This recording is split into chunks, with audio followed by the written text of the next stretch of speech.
honored to be here tonight. I've been a member of Keridon a long time, since 2009, and my husband actually was baptized in 2009, thanks to Keridon and Tim Seipel and many other people there. So I'm really grateful for this church family. I'm excited that this gets to be where I share this story for the first time. Can you all hear me? Yeah? Okay, yeah. That's something I should never ask. All right. I've actually spoke on this story a lot, but never from my faith-based side of it. It's usually the medical side. And I spoke with American Heart Association, Little Minute Hearts, Children's Heart Foundation. But tonight, I get to share with y'all the most intimate part of this journey. And this is the first time I've done that. So I'm grateful that I get to be with y'all, and I'm going to lead us in a prayer first and then get started. So, dear God, I ask you to speak through me tonight. I thank you for this wonderful group of women that is in this room, many that I have mentored and many that have mentored me. I am grateful for those that are continuing to mentor my daughters who are also here tonight, and my own mom.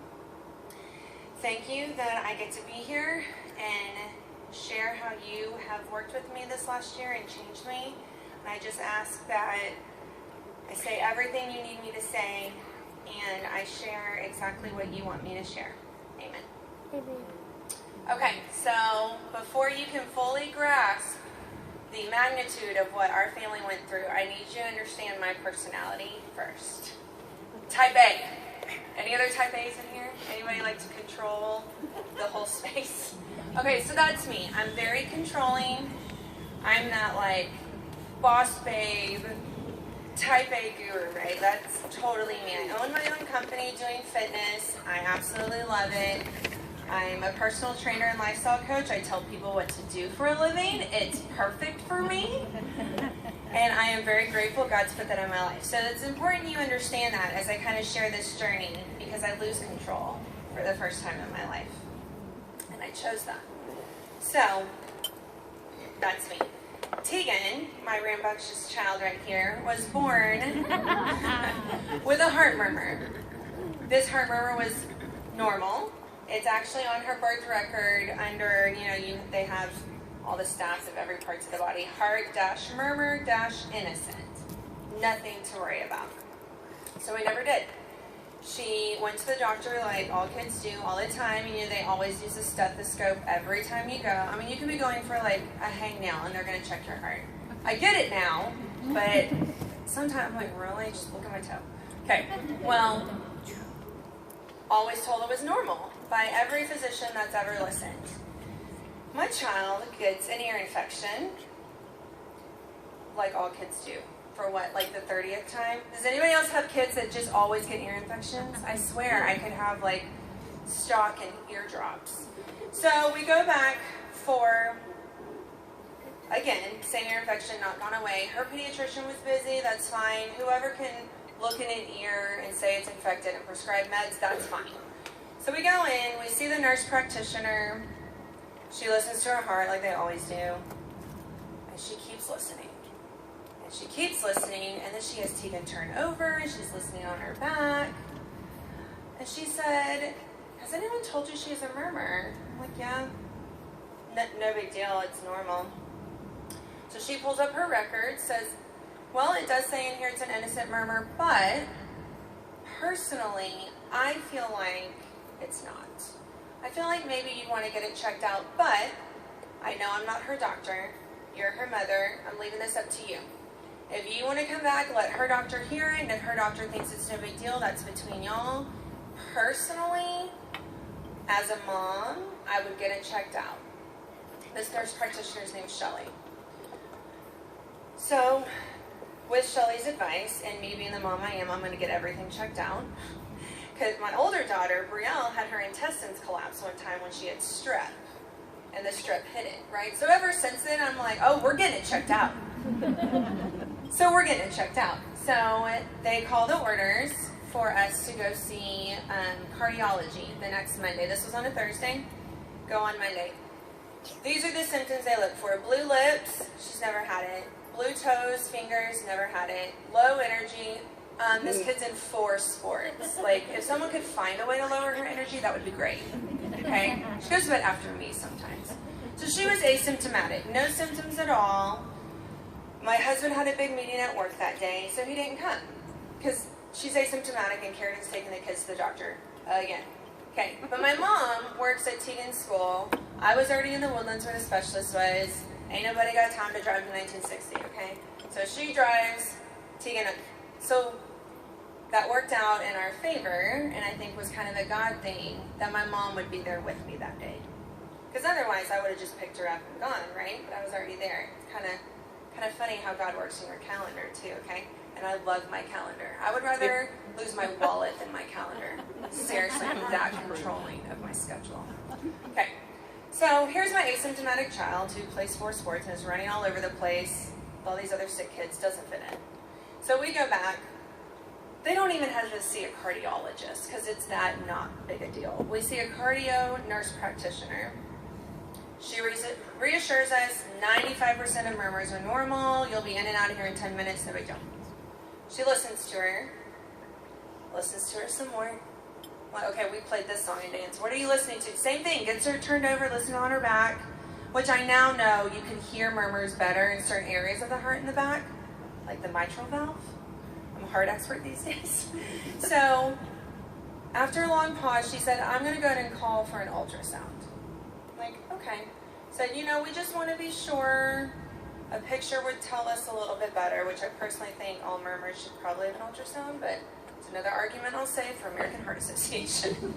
Okay, so they call for an ultrasound, we go back. And we weren't on the schedule, but thank the Lord there was an opening, right? We didn't have to leave and come back. So God's hands are throughout this whole thing. We go into ultrasound, she's laying there, they're doing the ultrasound, and all of a sudden, I literally heard God talking to me. And all he said was, I've got this. And I knew right there, something was very wrong. And I leaned to my mom and I said, Mom, something is really wrong, but I'm okay because God's got this. And like all moms do, she's like, no, don't jump to conclusions. She's fine, hypochondriac, you are fine. I'm like, Mom, something is really wrong. God's got this. And I just knew, I could hear him speaking to me, saying that. So I text my husband, I think you should come up here. I know you have an important meeting today, but I really think you should be here. And he writes back, I left 10 minutes ago. He knew too, he just knew. So he's on his way. She falls asleep in the ultrasound. She missed the whole thing. We're all over here scared. So they bring the EKG machine in. So now you're like, okay, so we've gone from ultrasound to echocardiogram, then they take us to x-ray. You don't do all that if you're in that 95%. Clearly we're in that 5% at this point, in my mind.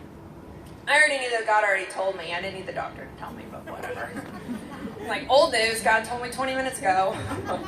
So we get back from x-ray, and we walk in the room, that initial room we went in, and my husband's there. He had just walked in about 1 minute before, and he's crying. And he knows. He knows something's wrong. I know something's wrong.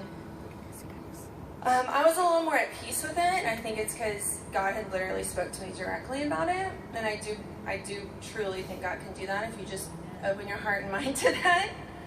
If you haven't done that, you should do it. It's really cool. God's a great friend. Even better, he's your father. Okay, so cardio nurse practitioner comes back in, face is long. Your daughter needs heart surgery. She has a hole in her heart. It's near some very dangerous stuff, near her tricuspid valve and her mitral valve. Those are actually now formed together because of where the hole is, and there's mitral regurgitation. So basically her lungs were going to drown. And it wasn't something that would get her immediately, but they think she probably would have made it to about 4th grade maybe, and then collapse, and it'd be too late. So that nurse practitioner and that ear infection saved her life. Thank you, ear infections! So that was hard. That was a really hard moment. And I kind of already felt like God had told me though, so I wasn't as scared yet. I was scared, but not. It's hard to explain. I just had this peace. So we didn't know to what extent it would be. There were a lot of questions left unanswered. She needed to see a specialist, and they weren't equipped for that here. We had to go downtown. I know there's 3 ways, because thanks to Google, I am great at Googling. Anybody else Google everything, right? If it's not on Google, it doesn't exist. So there's 3 ways to do heart surgeries. Open heart is by far the most invasive. There's laterally, where they cut from here to here. And I have a client that's had that done. And then up through the groin, which is the least invasive. We don't know what's next. And 2 days later, we get a call from the chief of surgery at Texas Children's Hospital based on some connections we had, which was another huge blessing. My sister-in-law had actually worked with him directly at an event. And so he himself called us. I mean, you're lucky if you get in a room with this guy, and he's calling me on my phone. I thought the president was calling. He's like, "Is this Keridon McMahon?" "Yes." "Please hold for Dr. Frazier." I'm like, what? So 3-way, my husband, we get on the phone. He explains everything in a lot more detail because he's the actual surgeon. So cardiologists are the doctors ahead of time. Surgeons are in there. He answers all of our questions and said it will absolutely be open heart surgery. I froze. I was speechless for maybe the first time in my life. Because I knew what that meant. And I knew that meant that her body would be stopped. She would rely on a machine. She would be cut open. And we would rely on modern medicine to bring her back. So it was a very hard time. We didn't know when the surgery would be because she wasn't emergent. She did not have symptoms, y'all. She had no symptoms, and that is very unusual for her case. Especially with mitral regurgitation. That's why some of these kids are collapsing on the fields when they're older. You know, you just don't know. And we felt so blessed to have found out. In fact, thanks to Facebook memories, and this happened last April. So literally it's this week of last year. I'm seeing all these Facebook memories, and my first post I made was about gratefulness and how grateful I was for that ear infection. I was grateful that Shelley was our nurse practitioner that day, who I now know is a very strong Christian, and she just felt like God was telling her to tell me those words. I was grateful for that. I was grateful they caught it. And I was grateful we had the best heart surgeon in the world that was going to be working on my baby. I mean, he works on hearts like this big. So she's a walk in the park, right? It's like, yeah, it's a big heart. So I was really grateful. Now, the next few months were really scary. We ended up getting a call a week later that as soon as they could get her in, being non-emergent was in July. And this was the first week of April, so July 8th. We were told that if she got sick, she could not have this surgery and it would be postponed. Now let me explain what was happening during this time from April to July. So we are taking a child who's in 4 sports. My other daughter's in 3 sports. My son lives in another city in Austin, and we drive back and forth. We are swamped. We are busy. We are always on the go. And to keep her from getting sick during all of that time, we had to isolate her. We couldn't take her to the grocery store. We had to pull her from ballet, gymnastics, cheer, swim. So this kid that's never spent a day at home is spending 3 months at home in isolation. She couldn't have friends over. It was really, really hard. It was hard on all of us. If any of us went to the store and, you know, we got home, stripped down, showered, changed, don't touch Tegan until you have changed. I mean, it was really difficult. And we knew at any moment we might get called for an earlier surgery. So every time my phone rang, literally anxiety took over. It was eating me away. And it was hard. It was hard on the whole family. It was really hard on all my kids, my marriage. My husband and I did not react the same way at all. In fact, I remember sometimes like, do you have emotions? Like, can you feel what I'm feeling? Because men and women and everyone reacts differently, right? It was tearing us up. Well, finally, July 8th comes. It's the day. We are here. And I had a lot of mixed emotions. I was very excited that we're here. We don't have to isolate her anymore. We don't have to, well, we did after, but differently. It was different. It was, we're going. It's game time. But at the same time, because the choice was left up to me and my husband, you have about a year probably until she really needs the surgery. what if she doesn't make it and we chose an earlier date? We chose that. And I had a really hard time with that decision.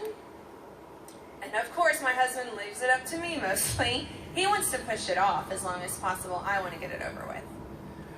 So that was really hard for us. And being controlling like I am, I got my way. We did it in July. Okay, so we get there. We do the pre-op. We're in the room right before we go back. And I had Pastor Bobby come in. And I didn't even ask the hospital staff. I'm like, he's my pastor, he comes in. So he comes in with us, because there's only supposed to be 2. We made it 3. He's praying with us. And right then, I said, you know what? I'm giving her to God. I am letting go of all the control. It is not what I want. It's what he wants. And I laid my body down on her legs. And I said, God, she was yours first. And if today's the day you're taking her back, help me find a way to get through that. And help me find the purpose that you want me to have from this experience. So I didn't say the prayer you probably think most moms are saying, which is, let her come out and come back to me. And that may sound really bizarre to non-believers. And I get that. But that's not the prayer I prayed. I said, God, selfishly, I want more time with her. I want a lot more time. I want to see her grow up. I want to see her at her ballet recital. I want to see her be a mommy. But that's my will. Your will be done. And I said that prayer laying on her legs. And she was on happy medicine. She did not know what's going on. In fact, I'm like, can I get some of that? Like, you got enough to share? So she was good. She was holding hands with the anesthesiologist walking out. So right after that, they took her. I looked in her eyes. I said, I love you. And I wanted those to be my last words because I knew them. Those might be my last words into her eyes. 6 long hours later, the surgery was over. We did get updates throughout the surgery. And I was okay. I didn't cry once through that 6 hours, believe it or not. I really felt held. I think a lot of that is thanks to our hundreds of people praying for us. God was probably like, I know already, okay? I got the message. And I was really literally picturing these angels just around her bed. And the great physician being in there with the greatest heart surgeon, right? I'm like, that's a ballin' team right there. If that doesn't work out, it wasn't supposed to. But the updates were scary. The first one, she's under anesthesia. She's on the heart-lung machine. Her chest is open. Her heart's open. And you know right then and there, your child's not even legally alive. Her body's being run by a machine. And your will be done. Well, God said, yes, you can keep her. So, the nurse practitioner is who gives you all your updates. She is actually there in surgery throughout, so she gets to see it. And then the last update is from your surgeon. I don't know if any of y'all watch Grey's Anatomy, but you only see the big boss surgeon when something went wrong. I was like, hold on, why is he in the room? He's like, we did it. We did it, and not only that, we found another hole in her heart while we were in there. I'm sorry, what? Yeah. So there were 2 holes. One, he said, was the size of a quarter. And if you look at her little fist, you know, that's like the size of your heart. That's big, a quarter. The other one was really small. He was able to stitch it. The big one, he did have to use a patch. Her 2 valves that were deformed, they're like this. We all have 4. They're supposed to be separated. He sewed fancy little wall in between. So her heart's not like any of ours, and it never will be. But it's doing pretty darn good. So Dr. Frazier updated us with everything Good news, we weren't able to see her yet. She had to be extubated, which is taking the breathing tube out. She was not breathing on her own yet, but her heart was beating on its own. And that is huge. You can give someone oxygen for a long time. So, praise the Lord. We go back to the waiting room where all of our family was. We update them, and all of a sudden, I felt like, almost like an anxiety attack coming on. And I'm the one that updated everyone who's controlling in the family.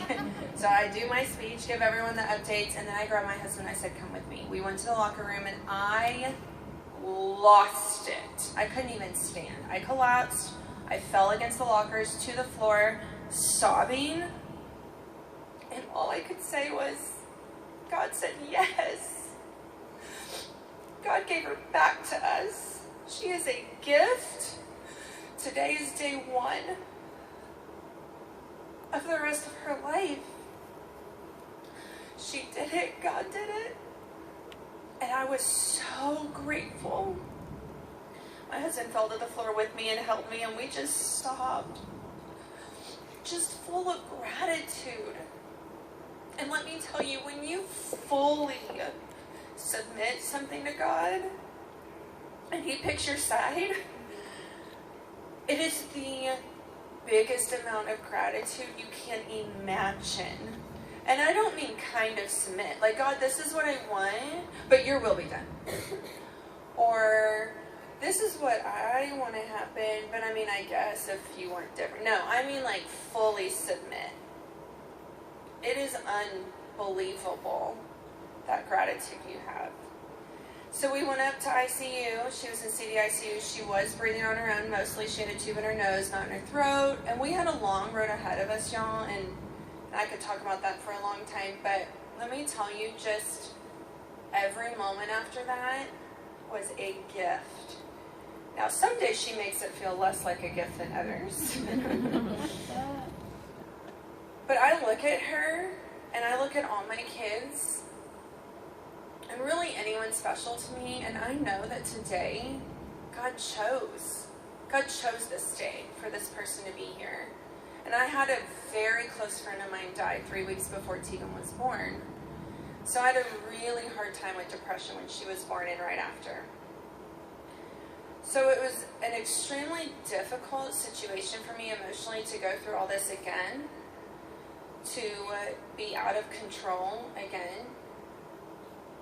But if that was God's will, then that was something I needed to accept. And I did.